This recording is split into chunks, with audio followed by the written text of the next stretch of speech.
Olá pessoal, tudo bem com vocês? Minhas saudações e cumprimentos a todos e a todas que estão acompanhando aqui o canal. Mais uma vez, professor Lucas, vamos fazer a nossa análise de questões. Para quem já está me acompanhando há mais tempo no canal, sabe que eu procuro examinar os últimos exames da OAB, desde os mais recentes até os mais antigos, para que a gente consiga analisar como que a banca FGV procura perguntar as 5 questões na primeira fase em direito tributário. Hoje nós vamos analisar o 25º Exame de Ordem Unificado, que ocorreu no início do ano de 2018, prova tipo 1, organizado pela banca FGV. Pessoal, eu vou sempre insistir naquilo que eu sempre falo em todas as aulas. Pessoal, façam questões. É fundamental estudar as aulas teóricas, é verdade, assim como fazer a leitura da legislação, ler o Código Tributário Nacional, ler os artigos que a gente citou na Constituição, ler também a Lei de Execuções Fiscais e as demais leis que envolvem o ordenamento jurídico tributário, que são geralmente muito perguntadas no exame da OAB. Entretanto, pessoal, é fundamental que vocês façam questões. Porque na prova não apenas pergunta a parte teórica, mas o jeito deles perguntar, vocês só vão começar a entender o modo como é perguntado as questões de tributário quando vocês fizerem as questões. Porque não basta apenas ter toda a teoria na mente e não saber como que a banca FGV pergunta na prova. Porque para passar na primeira fase, pessoal, é uma questão que não envolve apenas conhecimento geral do direito. É necessário que vocês saibam como a banca se organiza, até porque a banca tem costume de, não é repetir questões, mas o modo de perguntar geralmente acaba se repetindo ao longo dos exames. Tem questões que ocorrem, que caem nos últimos exames, que estavam presentes nos exames anteriores. E geralmente a banca FGV tem um banco de questões que ela guarda e ela vai misturando as alternativas, ela vai mudando o enunciado, mas a lógica é basicamente a mesma. Se vocês querem passar na primeira fase da OAB, pessoal, eu sempre falo, façam questões e também simulados, para vocês saberem quanto tempo vocês demoram para responder as questões, para que justamente vocês se preparem da melhor forma possível para a primeira fase. Primeira fase, pessoal, da OAB é assim, é alternativa, são 80 questões, 80 alternativas, e vocês têm que acertar no mínimo 40 para passar para a segunda fase. Então, não é apenas conhecer a matéria, é necessário saber essa maneira como a FGV pergunta, essa forma, esta abordagem que geralmente a FGV pergunta as questões, no caso, como nós vamos analisar aqui, de direito tributário. Sempre são 5 questões. Eu peguei a prova tipo 1, que é a prova de cor branca, são 5 alternativas, geralmente na metade da prova, das questões 22 a 26, mas as questões são sempre as mesmas, não importa o tipo da prova, só muda a ordem. Às vezes ela cai no início, às vezes ela cai no final ou no meio da questão, mas as questões são sempre as mesmas em direito tributário, no exame respectivo. Só muda a ordem como é colocada as questões, né? Mas o conteúdo é sempre o mesmo. Pessoal, então vamos analisar aqui as 5 questões que caiu em 2018 neste 25º Exame de Ordem, para a gente treinar, não apenas ficar na teoria, mas treinar a prática do direito tributário e entender também, estudar por que a questão apontou aquela alternativa como correta e não as outras alternativas. É importante que a gente tenha isso em mente para que depois a gente saiba como a banca respondeu cada uma dessas questões. Vamos lá, então. Questão de número 22. Vamos analisar aqui a nossa primeira questão do bloco de tributário. João, no final de janeiro de 2016, foi citado em execução fiscal proposta no início do mesmo mês, de janeiro de 2016, para pagamento de valores do IPTU, Imposto sobre a Propriedade Predial e Territorial Urbana, referente aos anos de 2009 e 2010. Sabe-se que o IPTU, em referência aos 2 exercícios, foi lançado e notificado ao sujeito passivo, respectivamente, em janeiro de 2009 e em janeiro de 2010. Após a ciência dos lançamentos, João não tomou qualquer providência em relação aos débitos, ou seja, ele nem pagou e nem impugnou o crédito tributário que foi constituído. Então, ele nem propôs uma defesa e nem sequer pagou o tributo. O município não adotou também qualquer medida judicial entre a notificação dos lançamentos ao sujeito passivo e o ajuizamento da execução fiscal. Então, nós temos um prazo aí que nós sabemos que é o prazo prescricional de 5 anos. A partir do lançamento, ele tem 5 anos, o fisco tem 5 anos, uma vez lançado, uma vez constituído o crédito tributário, tem 5 anos para executar este crédito. E o fisco, segundo a questão, nada o fez. Com base na hipótese apresentada, assinale a opção que indica o argumento apto a afastar a exigência fiscal. Então, o que aconteceu aqui? O fisco municipal, ele já lançou o tributo. Então, nós não estamos aqui falando de prazo decadencial, nós estamos falando de prazo prescricional, depois do lançamento tributário. Depois do lançamento tributário, ele tem 5 anos para executar esse crédito. Só que ele não fez nada, não propôs uma medida judicial, não propôs uma ação de execução fiscal para cobrar esse crédito de IPTU já constituído. Diante desse argumento, o que o contribuinte João deve fazer para apresentar a sua defesa? A alternativa A diz o seguinte: o crédito tributário está extinto em virtude da decadência. É decadência que nós estamos falando aqui? É antes do lançamento? Não, o lançamento já ocorreu, então não é prazo decadencial. A alternativa A está errada. Questão B. O crédito tributário está extinto em virtude do parcelamento? Houve parcelamento aqui do valor? Não, até porque o parcelamento é uma das hipóteses de suspensão do crédito tributário e não de extinção. Nós já estudamos sobre isso, pessoal. Parcelamento é aquelas modalidades que o Código Tributário traz, que é o modere copa. E nós já estudamos moratória, parcelamento, o depósito do valor. Então, tem aquelas modalidades que o CTN fala de suspensão da exigência do crédito. Aqui não é suspensão. Não houve o parcelamento. Aqui não há hipótese aqui de... Desculpa, não houve o parcelamento aqui na questão. Não foi dito na questão que o contribuinte pediu para que o valor fosse dividido em tantas parcelas. Não houve isso. O contribuinte não fez nada. Assim como o fisco também não fez nada após o lançamento do tributo. Não está falando de parcelamento aqui. E o parcelamento não gera extinção do crédito. Então está completamente errada a questão B. O parcelamento gera a suspensão da exigência do crédito, mas não a sua total extinção. Alternativa C. A exigibilidade do crédito tributário será suspensa em virtude da compensação? Nós estamos falando aqui de compensação. O que é a compensação? Também é uma das modalidades de suspensão do crédito, assim como o parcelamento. É quando acontece o seguinte: o fisco está me cobrando de um crédito que eu não paguei, de um tributo que eu não paguei. Só que eu também tenho um crédito em relação ao Estado. Eu, contribuinte, também tenho algo que o Estado me deve. Então, assim como eu preciso pagar um tributo, eu tenho um débito com o Estado também tem um débito para comigo, né? Ele não me pagou alguma coisa, ele não me restituiu alguma coisa que ele me deve, uma restituição por danos morais, por danos civis, ou seja lá qual for. E aí ele vira um título executivo extrajudicial.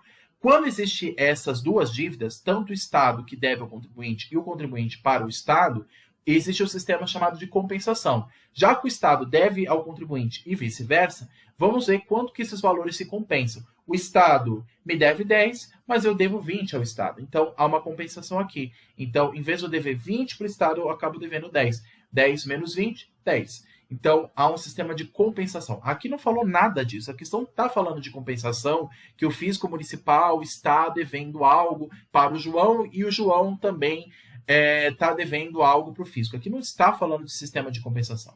João está devendo o IPTU para o município. Apenas isso. É só isso que a questão pergunta. Não é sistema de compensação aqui. Então, a alternativa C está errada. O que nos sobra, e o gabarito oficial, é a questão D de dado. O crédito tributário será, né, no caso ele está, não somente será, mas ele está extinto em virtude da prescrição, que é um prazo de 5 anos a partir do lançamento tributário. A questão já falou isso para a gente. O crédito tributário já foi constituído, já houve o lançamento do IPTU, então já está constituído. Nós não estamos falando de prazo decadencial, como a alternativa A falou aqui. Nós estamos falando de prazo prescricional. E a prescrição ela extingue, é uma das hipóteses também de extinção do crédito. Assim como o pagamento total do tributo, a prescrição e a decadência também são hipóteses de extinção, mas aqui nós não estamos falando de decadência porque fala da hipótese após o lançamento. Então, nós estamos falando de prescrição do crédito tributário, decorrido já o prazo de 5 anos. Então, nesse caso, o crédito tributário está extinto por determinação da lei pelo CTN em virtude da prescrição. De passado o prazo prescricional, a alternativa correta aqui é a D de dado. Tudo bem? Questão 23. Vamos lá. Próxima questão aqui do nosso bloco. Devido à crise que vem atingindo o estado Y, seu governador, após examinar as principais reclamações dos contribuintes, decidiu estabelecer medidas que facilitassem o pagamento do IPVA, o Imposto sobre a Propriedade de Veículos Automotores, imposto que nós sabemos de competência estadual. Tudo bem. Por meio desse despacho administrativo autorizado por lei, perdoou débitos de IPVA iguais ou inferiores a R$ 300 na época da publicação. Além disso, sancionou lei prorrogando o prazo para pagamento dos débitos de IPVA já vencidos. Então, ele flexibilizou basicamente a regra de IPVA em virtude de uma situação que o Estado está passando, né, da crise que o Estado está passando. Como o Estado ele está em crise financeira nos cofres públicos, ele precisa arrecadar. Então, ele flexibiliza a regra de IPVA para que o contribuinte tenha mais facilidade de pagar e o Estado consiga alguma arrecadação com isso, alguma arrecadação mais fácil. Com base no caso apresentado, assinale a opção que indica os institutos tributários utilizados pelo governo, respectivamente. O que se trata aqui? Remissão, moratória, anistia, isenção. As alternativas de A a D falam dessas hipóteses. O que aconteceu? Olha só, o que o Estado fez, pessoal? Isso está até previsto, essas hipóteses no CTN. O Estado, ele diz lá no meio da questão, né? Por meio de despacho administrativo, autorizado por lei, perdoou débitos de IPVA. Quando se fala na palavra perdão, nós temos que lembrar uma palavra que no direito tributário se chama remissão. Remissão é você perdoar uma dívida que outra pessoa tem com você. Até no catolicismo nós usamos esse termo. A remissão dos pecados, ou seja, o perdão dos pecados. Da mesma forma, vamos traduzir, é uma questão até para vocês decorarem.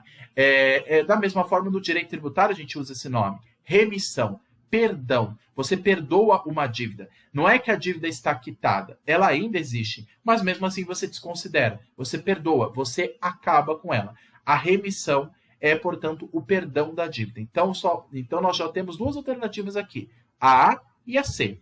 Ou é uma ou é outra. Remissão é. Não se trata aqui de isenção, não é um caso de isenção, nem de moratória, é de perdão. Se eu ouve a palavra perdão de débito, perdão de dívida, é remissão. Agora, e depois que ele falou disso, ele disse o seguinte: além disso, sancionou lei prorrogando o prazo para pagamento dos débitos de IPVA já vencidos. Quando existe essa prorrogação de prazo, se trata de isenção? Não, se trata de moratória. Então, a alternativa correta é a alternativa C. O que é a moratória? Que é uma das hipóteses, inclusive, de suspensão do crédito tributário. Lembra do moderecopa? Moderecopa, aquele termo que eu já expliquei para vocês. A moratória é você posterga o prazo para pagamento. É uma possibilidade que o Estado dá para que a dívida ela possa ser paga em outros prazos. Você flexibiliza essa regra de pagamento. Você aumenta no caso, esse prazo para pagamento, né? Não é que você parcela, mas você prorroga o prazo para o pagamento para uma outra data mais posterior, além da já prevista anteriormente. Então, a moratória, ela aumenta o prazo, ela estica o prazo, ela dá maior tempo para que o contribuinte devedor possa pagar aqueles débitos de IPVA que ele já estava devendo anteriormente. Então, uma hipótese de moratória. Perdão da dívida, remissão. Agora, aumentar o prazo, isso não é isenção. Isso daí é uma moratória. Então, a alternativa correta aqui, alternativa C de casa. Gente, isso daqui são hipóteses previstas no Código Tributário Nacional. Você vê que o texto de lei já traz essas possibilidades. Por isso que eu falo que a leitura do texto de lei também é importante. Leia o Código Tributário Nacional. Lá ele diz as hipóteses de suspensão, de extinção do crédito. A questão 22 já falou disso. A questão 22 já falou de hipóteses de suspensão, de extinção. Aqui da mesma forma. Já está falando de remissão, de moratória. O modere copa são hipóteses de suspensão do crédito tributário, tá? Então, isso daqui, pessoal, já está previsto também no CTN. Deem uma olhada lá no CTN, porque isso também, a banca FGV adora perguntar texto de lei. Então, deem uma olhada lá. E a alternativa correta aqui no nosso gabarito, a alternativa C de casa, remissão e moratória. Vamos lá, então, para a questão 24.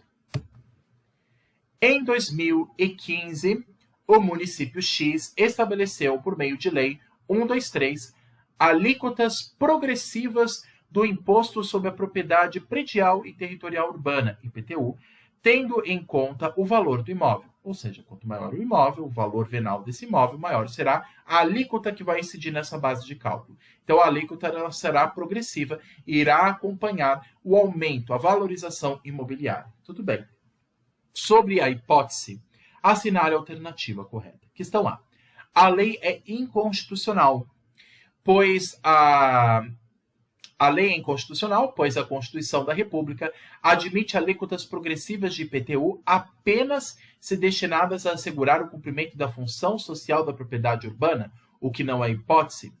Na verdade, não. Não é essa a única possibilidade que a lei traz. O Código Tributário Nacional diz que a alíquota de IPTU pode aumentar, sim, no caso de não cumprimento da função social da propriedade. O que isso significa? Se a pessoa abandona aquele imóvel, com o tempo, aquele imóvel pode ter o seu valor, o IPTU pode ter o seu valor aumentado conforme o tempo de não uso desse imóvel. Então, por exemplo, um imóvel que está abandonado, um terreno que está abandonado há muitos e muitos anos, o que o município pode fazer para estimular a habitação desse terreno que está abandonado? Aumentar as alíquotas de IPTU, para que fique cada vez mais caro para o contribuinte manter aquele imóvel inabitável, para que esse imóvel possa cumprir sua função social, para que esse imóvel possa ser habitado. Se não for habitado, claro, no futuro ele pode ser retirado da propriedade do seu proprietário, né? Mas a alíquota de IPTU, ela pode, segundo o CTN, aumentar progressivamente para que aquele imóvel abandonado possa voltar a ser habitado, né? Então, é uma forma de estimular a habitação urbana, estimular o exercício da função social da propriedade urbana. É isso. É uma das hipóteses de aumentar o IPTU. É verdade, por meio da alíquota, mas não é a única. Você pode aumentar outras hipóteses de você aumentar a alíquota de IPTU. Quanto maior o valor desse imóvel, se houver uma valorização imobiliária, óbvio que a alíquota também vai ser maior. Aqui não se trata apenas só da hipótese de cumprir a função social da propriedade, que é uma das hipóteses, não é a única. Então, a alternativa A está errada. Alternativa B. A lei é inconstitucional, pois viola o princípio da isonomia. Alternativa C. A lei está de acordo com a Constituição da República e a fixação de alíquotas progressivas poderia até mesmo ser estabelecida por decreto. Errado. Estabelecida por decreto, não. Aqui não se trata, pessoal, de um imposto extrafiscal. Os impostos extrafiscais, sim, podem ter alíquotas alteradas por decreto. A exemplo dos impostos federais. Impostos de importação, exportação, IPI, IOF, podem ter suas alíquotas alteradas por mero decreto do Poder Executivo Federal. Aí não precisa de lei. Mas o IPTU é um imposto municipal. Aqui não é uma hipótese de tributo extrafiscal, de imposto extrafiscal. Então, por decreto, não pode se alterar nem mesmo a alíquota, muito menos a base de cálculo. Então, a questão C está equivocada. A questão B, já vimos aí que trata de uma questão nada a ver. Viola a isonomia. Por que viola a isonomia? Claro que pode ter sua alíquota maior. Ah, não, tem que ter uma alíquota única para todos os imóveis. Não. Uma mansão não vai ter uma mesma alíquota do que uma casa mais simples. Quanto maior o terreno, quanto mais valorizado esse terreno for, maior será a alíquota de IPTU que vai incidir sobre a propriedade desse terreno. Quanto mais valorizado esse terreno, quanto maior a base de cálculo desse terreno, quanto mais caro for a propriedade deste terreno, deste imóvel em si, então maior será a alíquota que vai incidir na base de cálculo de IPTU. Isso não viola a isonomia. Pelo contrário, isso atende à isonomia.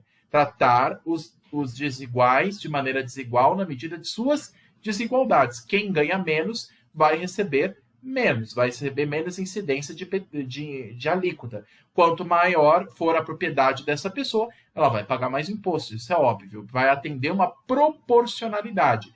Quem ganha mais, quem tem mais, paga mais. quem tem menos, quem ganha menos, paga menos. Então, a regra é essa. Assim como existe no imposto de renda, existe para o IPTU. Quanto maior o imóvel, quanto mais valorizado é esse imóvel, quanto mais requisitado, procurado é esse imóvel, maior será a incidência da alíquota desse imóvel. Então, aqui não viola a isonomia, está errada, B.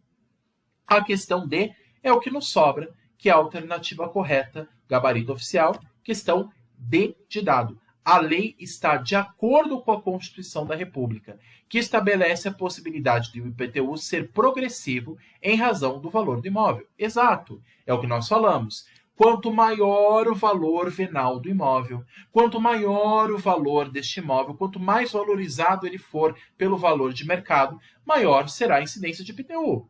Da mesma forma que a gente falou do imposto de renda, só que o imposto de renda é uma outra lógica, já é o imposto federal. Mas o imposto de renda basicamente é assim. Quanto maior a renda, quanto mais a pessoa ganha, mais ela paga. Maior será a alíquota que vai incidir na base de cálculo deste imposto. Inclusive, na lei de imposto de renda, você tem uma tabela. Quanto maior a base de cálculo, quanto maior o valor que a pessoa ganha, maior será a incidência de alíquota nesse valor. IPTU da mesma forma. Havendo valorização imobiliária, inclusive, o valor venal do imóvel pode ser sempre atualizado por decreto do Poder Executivo Municipal, quanto ele vai ser atualizado, esse valor imobiliário.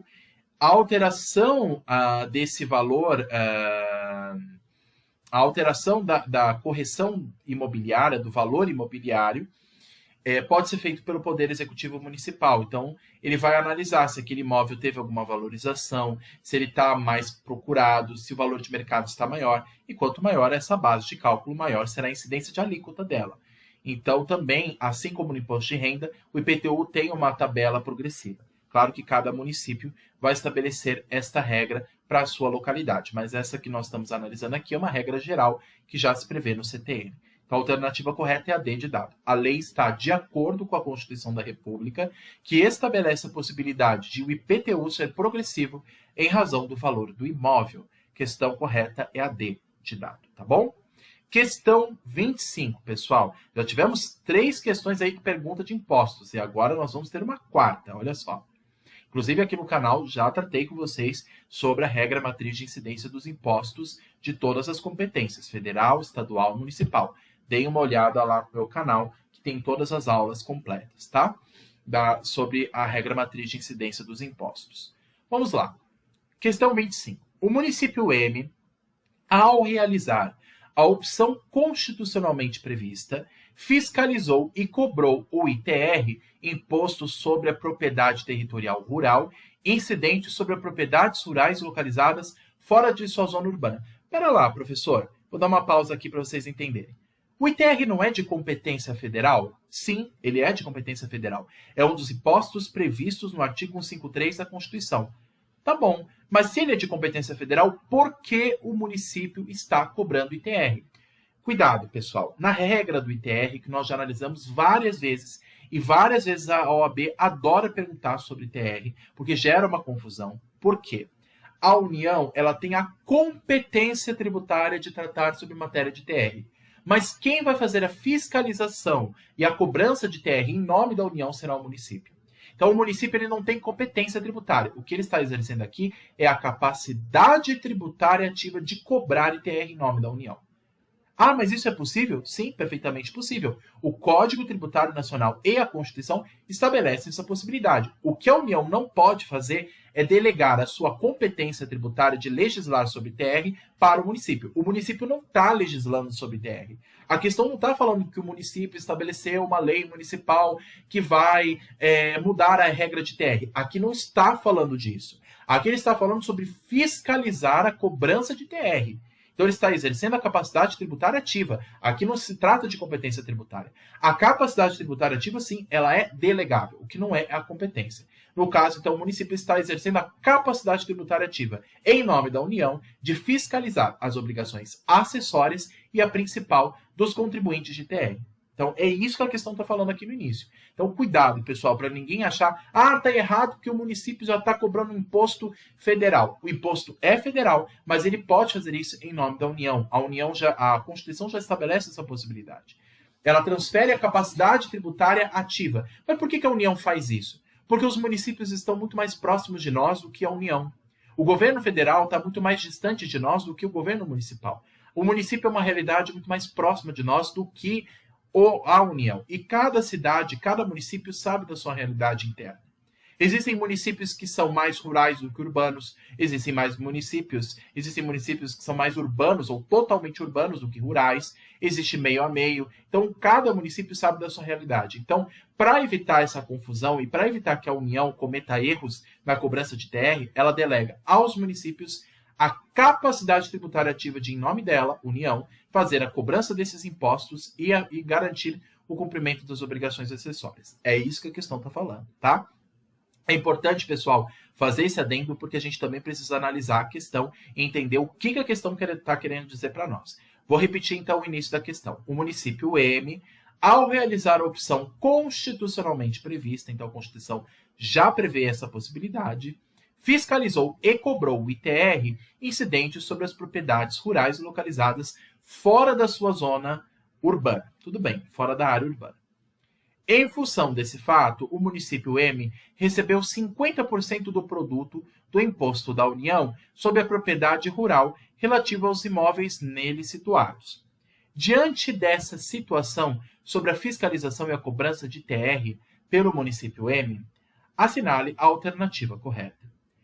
A. Não é possível, por se tratar de imposto de competência da União. Então, o município pegou parte desse valor para ele. A questão lá diz que isso não é possível porque isso se trata só de competência da União. Questão B. São possíveis, sendo igualmente correta a atribuição de 50% do produto da arrecadação do imposto a ele. Então, 50% fica com o município? É isso que a lei estabelece? Questão C. São possíveis, porém, nesse caso, a totalidade do produto da arrecadação do imposto permanece ao município. Pertence ao município. Sendo possíveis, porém, nesse caso, a totalidade do produto da arrecadação de imposto pertence ao município. E questão D, são possíveis, porém, nesse caso, 25% do produto da arrecadação do imposto pertence ao município. Pessoal, o município pode ficar com parte desse valor para ele? Ou será que só a União? Ou será que tem que haver um repasse desse valor? A regra geral, pessoal, é que haja, uma vez o município arrecadando o ITR daqueles que estão nas zonas urbanas da sua área, então o município M, aqueles que estão nas zonas rurais desse município, que estão, portanto, fora da zona urbana, vão pagar ITR e aí o município vai fazer a arrecadação desse valor. Esse valor arrecadado pelo município, parte fica com ele e parte para a União, já que é um tributo federal, ou ele repassa esse valor para a União para depois ela distribuir, ou só fica com o município. Nesse caso, pessoal, a questão trouxe uma exceção prevista em lei, que é, no caso, e o que leva a alternativa a ser correta, o gabarito, alternativa C. São possíveis, então o município ele pega esse valor para ele, porém, nesse caso, a totalidade do produto da arrecadação do imposto pertence ao município, tá? Ele falou que 50% ficava com o município, né? Do produto do imposto da União sobre a propriedade rural relativos a imóveis nele situados. O que muitas vezes acontece, pessoal, e geralmente é a regra, mesmo o tributo sendo federal, até inclusive para pagar o município por todas essas atividades de arrecadação, o que a União faz? Ela pode não só delegar a capacidade tributária ativa aos municípios, mas a União também ela pode dar todo o dinheiro ao município para que não tenha que deixar o município no prejuízo, né? Como a União é o ente federativo que mais arrecada comparado aos municípios e aos estados, às vezes para a União, e até o CTN traz essa possibilidade, às vezes para a União compensa mais dar todo o dinheiro, deixar esse dinheiro só com o município, do que pedir a restituição desse valor ao município. Por quê? Porque a União depois vai ter que pagar pelo serviço que o município está fazendo em nome dela. O município não está fazendo uma obrigação que é dele. O município está fazendo uma obrigação que é da União, porque o imposto é federal. Mas para a União não ter que pagar funcionários municipais e ter que fazer esse repasse e ter todo esse trâmite burocrático, a União às vezes até até para estimular a economia do município, já que a União tem um caixa muito maior, ela deixa todo o crédito do ITR para o município. Inclusive, a depender do tamanho do município, se o município for muito pequeno, muito precário, ele pode ficar com a totalidade desse valor, e não apenas 50%. Em alguns casos, existe uma parte do valor que vai para a União e a grande parte fica para o município. Mas a regra que geralmente se aplica é que todo o valor arrecadado fique com o município, mesmo que o tributo seja de competência federal. Então, quem vai legislar sobre a matéria de ITR vai ser a União, não vai ser o município. Mas o município ele vai exercer a capacidade tributária ativa, como nós falamos, de fiscalizar as obrigações acessórias e cobrar o valor de ITR. Mas uma vez arrecadado o valor de ITR, ele não teria que repassar para a União? Em tese, sim, mas a Constituição dá a possibilidade de todo o valor ficar com o município. Nesse caso aqui específico citado, né? Como ela exerceu toda essa função em nome da União, para que a União não tenha que arcar com todo o custo de financiar os funcionários municipais que fizeram isso em nome da União, então ela deixa todo o valor da arrecadação para o município.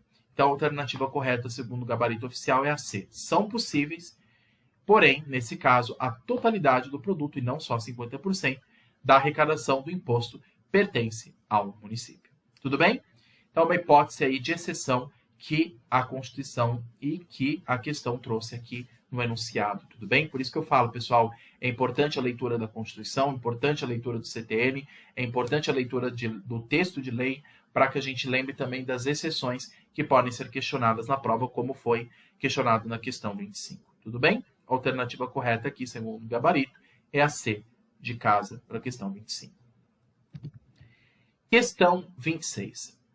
A pessoa jurídica XXX é devedora da Contribuição Social sobre o Lucro Líquido, CSLL, além da multa de ofício e de juros moratórios, taxa Selic, relativos ao exercício de 2014. O referido crédito tributário foi devidamente constituído por meio de lançamento de ofício, e sua exigibilidade se encontra suspensa por força de recurso administrativo. Tudo bem? É uma das hipóteses de suspensão do crédito. Lembra do modere copa? Uma das hipóteses é o recurso. O recurso, no caso, na esfera administrativa, que suspendeu a exigência do crédito. Tudo bem. No ano de 2015, a pessoa jurídica XXX foi incorporada pela pessoa jurídica ZZZ. Então, houve uma incorporação de uma pela outra. Sobre a responsabilidade tributária de pessoa jurídica Z, no tocante ao crédito tributário constituído contra XXX, que foi incorporado pela empresa ZZZ, assinale a alternativa correta. Antes de eu analisar as alternativas, pessoal, só fazendo um apontamento aqui. Pessoal, a banca FGV adora perguntar assuntos que envolvem responsabilidade tributária. Já é mais de uma vez que houve um exame aqui perguntando sobre o tema de responsabilidade tributária. Estudem, está previsto também no CTN a regra geral de responsabilidade tributária. Estudem porque isso despenca na OAB em primeira fase, tá? E também nas questões discursivas de segunda fase. Responsabilidade tributária é um dos temas mais perguntados em tributário na OAB. Então, é importante fazer esse adendo. Então, o que nós estamos analisando aqui é que uma empresa incorporou a outra que está sendo cobrada de um tributo que ela está devendo e mais multas e juros sobre esse valor que ela está devendo sobre o exercício financeiro de 2014. Só que essa cobrança está suspensa em virtude de força do recurso administrativo. Então, com base nisso, mesmo depois com a incorporação de uma empresa pela outra, o que ele pergunta aqui? O que ele propõe como resposta correta, né? Questão A. A incorporadora ZZZ é responsável apenas pelo pagamento da CSLL e dos juros moratórios, taxa Selic? B. A incorporadora ZZZ é integralmente responsável tanto pelo pagamento da CSLL quanto pelo pagamento da multa e dos juros moratórios. Pessoal, quando se fala em responsabilidade tributária, uma das hipóteses é de incorporação. Uma empresa compra a outra. Quando uma empresa compra a outra, ela não compra somente os seus direitos, mas ela também adquire os seus deveres, inclusive na esfera tributária. Então, quando uma empresa compra a outra, ela também herda as suas dívidas. Então, integralmente, a empresa ZZZ ela tem que responder em conjunto com a empresa XXX, que não existe mais, foi incorporada. Então, ela vai responder como se fosse a outra empresa.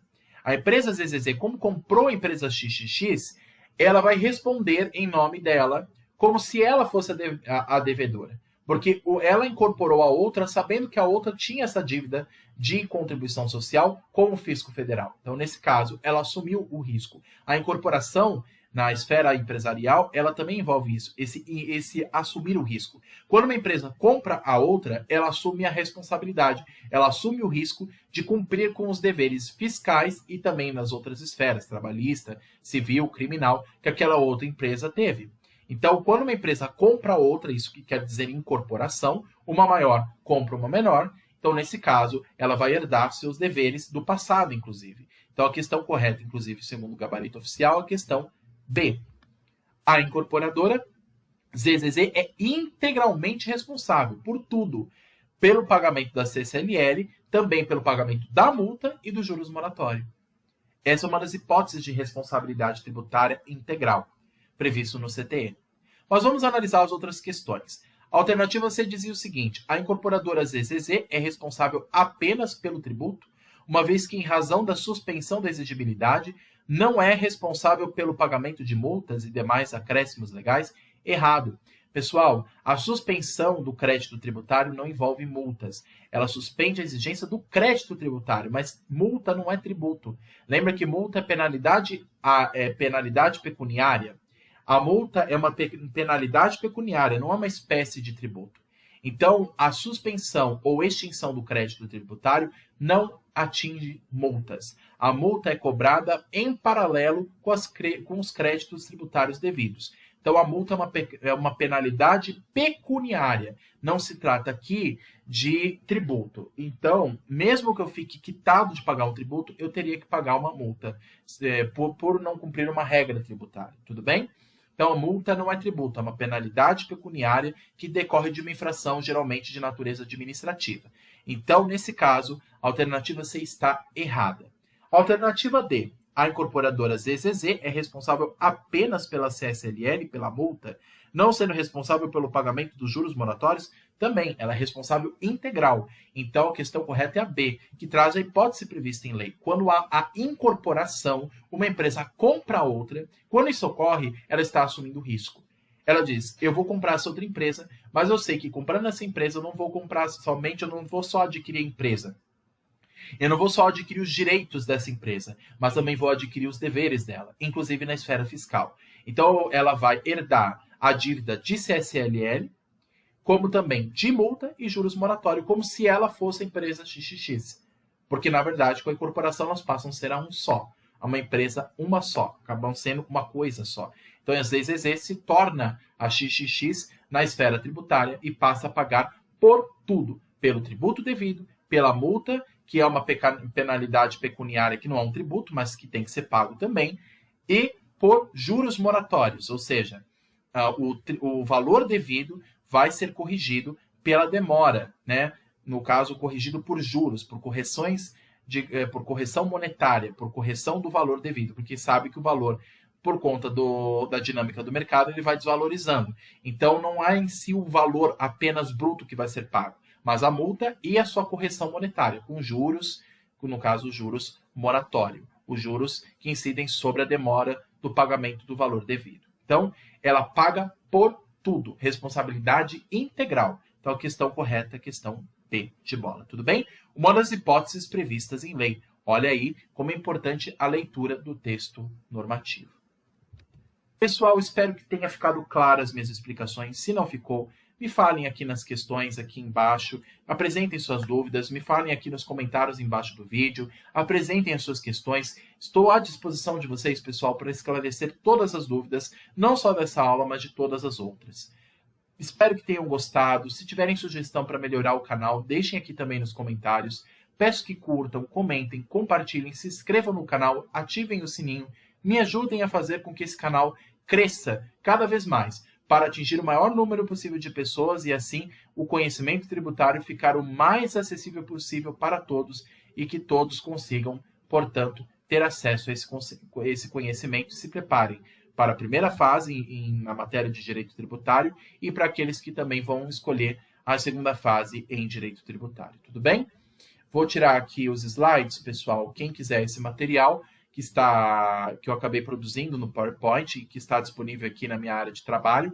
Quem tiver interesse desse material, por favor, me passem aqui nos comentários, falem aqui as dúvidas de vocês, passem os e-mails de vocês, e aí eu posso compartilhar esse material com vocês por e-mail, tá bom? Não só dessa aula, mas das outras também que eu comentei aqui.